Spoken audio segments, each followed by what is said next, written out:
গৌৰী আৰু ৰাহুলে বিয়া পাতিবলৈ যাবলৈ ওলাওঁতে মাকৰ মৃত্যু হ'ব। নমস্কাৰ বন্ধু বান্ধৱীসকল, মোৰ এটা নতুন ভিডিঅ'লৈ আপোনালোকক পুনৰবাৰ স্বাগতম জনাইছো। ৰংচাৰৰ সম্প্ৰচাৰিত হৈ থকা অদম্য যাত্ৰা ধাৰাবাহিকখনৰ আজিৰ খণ্ডটি চাবলৈ বহুত বেছি ইণ্টাৰেষ্টিং হ'বলৈ গৈ আছে। যদিহে আপোনালোকে অদম্য যাত্ৰা ধাৰাবাহিকখন চাই ভাল পায়, তেনেহ'লে ভিডিঅ'টো এটা লাইক কৰি আমাৰ চেনেলটো ছাবস্ক্ৰাইব কৰি ল'ব এনেকুৱা ধৰণৰ আপডেট পাই থাকিবলৈ।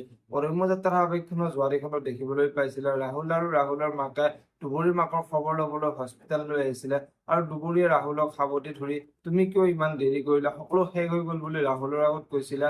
আৰু ৰাহুলৰ মাক দুবৰী মাকৰ ওচৰলৈ গৈ মিনতি তুমি চিন্তা কৰিব নালাগে, তোমাৰ ছোৱালী দুবৰীক মোৰ ৰাহুলে বিয়া কৰাব বুলি মিনতিৰ আগত কোৱাত মিনতিৰ মনটো বহুত ভাল লাগিছিলে আৰু ৰাহুলে মিনতিৰ ওচৰলৈ গৈ আপুনি চিন্তা কৰিব নালাগে, এতিয়াৰ পৰা দুবৰী আৰু অনুৰ দায়িত্ব মোৰ বুলি মিনতিৰ আগত কোৱাত মিনতিৰ মনটো বহুত ভাল লাগিছিলে।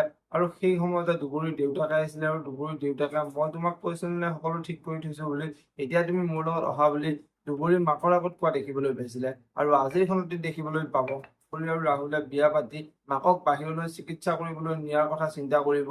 আৰু দুবৰী আৰু ৰাহুলে বিয়া পাতিবলৈ যাবলৈ ওলাওঁতে হস্পিতালৰ পৰা খবৰ আহিব যে মাকৰ মৃত্যু হৈছে। সেই কথাটো শুনি দুবৰী আচৰিত হৈ পৰিব আৰু দুবৰীয়ে হস্পিতাললৈ দৌৰ মাৰিব।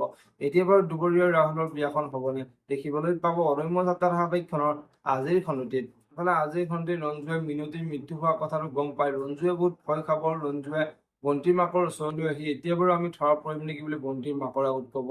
এতিয়া বাৰু দুবৰী আৰু অনুৱে এই সকলোবোৰ কাম যে ৰঞ্জুৱে কৰিছিল সেই কথাটো উলিয়াব পাৰিবনে, দেখিবলৈ পাব অদম্য যাত্ৰা ধাৰাবাহিকখনৰ আজিৰ খণ্ডটিত। যদিহে আপোনালোকে অদম্য যাত্ৰা ধাৰাবাহিকখন চাই ভাল পায়, তেনেহ'লে ভিডিঅ'টোত এটা লাইক কৰি আমাৰ চেনেলটো ছাবস্ক্ৰাইব কৰি ল'ব এনেকুৱা ধৰণৰ আপডেট মোক পাই থাকিবলৈ। ধন্যবাদ।